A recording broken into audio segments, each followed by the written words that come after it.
But this is a humanitarian crisis which is not a natural disaster. It's not a flood. It's not an earthquake. It's a man-made. And when we look for alternative ways of providing support by sea or by air, we have to remind that we have to do it because the natural way of providing support through roads is being closed, artificially closed. Au fond, M. Borrell nous dit que la faim est une arme de guerre. On a trouvé des solutions qui ne semblent pas nécessairement les meilleures. La vraie solution, ce serait d'ouvrir les frontières avec un cessez-le-feu. Mais malgré le fait que le bateau qui est chargé de vivres a quitté Chypre, bien, il tarde d'arriver à Gaza. On le sait, les Gazaouis sont au bord de la famine. Et cette solution-là est critiquée par plusieurs, notamment mon invité François Audet, qui est directeur de l'Institut d'études internationales de l'Université du Québec à Montréal. Bonsoir, François Audet. Bonsoir. Je vous rejoins très loin. Je crois que vous êtes au Panama. Vous avez décrit dans une lettre ouverte aujourd'hui que cette idée était un show de boucan et donc ça ne réglera rien. Mais aussi, je vais vous faire entendre la position du porte-parole du Qatar qui nous dit qu'on est loin d'une entente. On l'écoute puis on revient.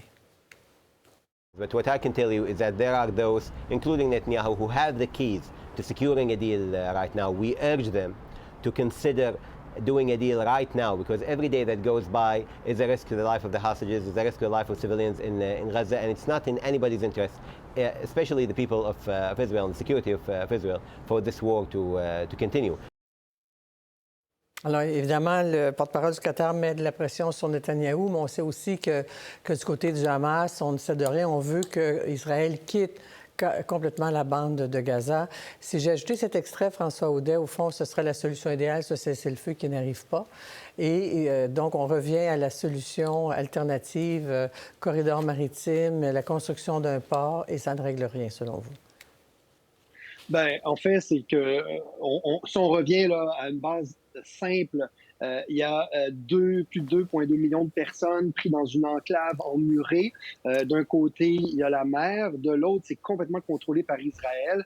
Et cette population-là, donc, il n'est pas capable d'avoir accès à de la nourriture, où il y a des centaines de camions pleins de nourriture à quelques centaines de mètres de l'autre côté des murs, où les portes sont fermées et où l'armée israélienne empêche ces camions de passer. Alors, en quelques heures, il y aura une capacité de déploiement rapide à la population. Là, on parle de quelques heures. Le scénario, on l'a vu, scénario de parachutage qui a évidemment fait un chaos, c'était prévisible. Et le scénario qui, de toute façon, est un gros point d'interrogation en termes de délai, ça va probablement prendre plusieurs mois avant de pouvoir avoir vraiment une transit de logistique maritime qui va aussi nécessiter de manière très complexe éventuellement une livraison sur le terrain là, à Gaza, qui n'est pas du tout pensé pour le moment. Il nous amène à une hypothèse assez évidente que l'Occident, je dis l'Occident en général, puis je ne veux pas blâmer l'Occident pour l'Occident, mais donc les États-Unis, premièrement, le Canada aussi, un peu en arrière, on est incapable d'exiger d'Israël de faire rentrer de l'aide.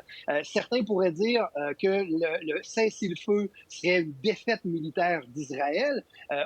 Ça, je laisserai les experts militaires s'arranger là-dessus, mais au moment où on se parle, 2,2 millions de personnes sont affamées par Israël qui n'accepte pas d'ouvrir des portes. Alors, pendant ce temps-là, nous, on va payer une logistique super complexe par bateau pour aller sur une plage qui va prendre des mois pendant que les gens se font massacrer. Sérieusement, Mme Joly, il doit trouver autre chose que ça pour nous convaincre que le Canada a encore à l'esprit la protection des civils mis de l'avant à une époque où on avait encore du bon sens dans notre politique étrangère. Certains estiment qu'au fond, la solution appartient peut-être aux États-Unis, au président Biden, mais aussi est en période électorale. Écoutez, on coupe les vivres, on ne vous envoie plus d'armes tant que vous n'avez pas ouvert les frontières. Et que c'est Biden qui devrait, comme des présidents peut-être américains dans le passé, ont su exercer leur autorité en matière de politique étrangère. Alors, ce serait ça. Il faut que ça passe par les Américains et par Biden. Bien, Tout à fait. Donc, ultimement, c'est clair que si les États-Unis et le président Biden, pour le moment, qui est là encore pour un certain temps, il faut l'espérer pour que cette résolution du conflit passe par la protection des civils palestiniens à prime abord. Et c'est certain que c'est les États-Unis qui ont la clé pour faire valoir aux Israéliens la nécessité de protéger les civils à tout prix, puis de ne pas affamer par vengeance, parce que c'est le sentiment que ça laisse croire, hein, moi je présume de rien, mais par vengeance certaine, de martyriser une population civile, des enfants. On parle, dans les 4 derniers mois, il y a plus d'enfants qui sont morts à Gaza que depuis les 4 dernières années dans tous les autres conflits de la planète. Alors là, à un moment donné, il faut savoir jusqu'où nous, comme citoyens, moi je parle comme expert, mais je parle comme citoyen, on est prêt vraiment à ne pas s'indigner devant nos élus. Puis là, je le fais de manière un peu militante et je m'en excuse, mais vraiment, c'est nos taxes actuellement qui payons certaines armes pour qu'Israël bombarde les civils. Est-ce que là, je pose la question aux auditeurs, est-ce qu'on est prêt à ça? Est-ce qu'on accepte ça? Personnellement, je crois que majoritairement, j'ose espérer que les Canadiens ne sont pas d'accord. Alors, il faut exiger de notre population, de nos élus, d'arrêter ce financement-là. Ici, il y a déjà le Canada, l'Union européenne, éventuellement les États-Unis qui revendiquent la fermeture des clés de la guerre, mais c'est certain que Netanyahou va se sentir bloqué. Déjà, je termine là-dessus, M. Biden était plus incisif cette semaine avec Netanyahou. Il faut que ce discours-là continue pour isoler Netanyahou et l'armée israélienne afin de protéger la population civile le plus rapidement possible. Oui, puis vous avez mentionné M. Biden, mais on peut penser que si Trump redevenait président dans 10 mois, ses liens sont très forts avec Israël. Je vais vous amener à commenter une autre nouvelle de la BBC qui rapporte des témoignages qui glacent le sang. Des médecins de l'hôpital Nasser à Han Younes expliquent avoir été détenus par des soldats israéliens pendant plusieurs jours, avoir été humiliés, battus, aspergés d'eau froide et contraints de s'agenouiller dans des positions inconfortables pendant des heures.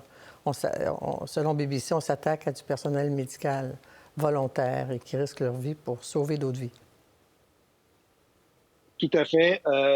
C'est un document prouvé de plus, dans ce cas-là par la BBC, qu'il y a une violation, évidemment, du droit de la guerre, une violation des conventions de Genève.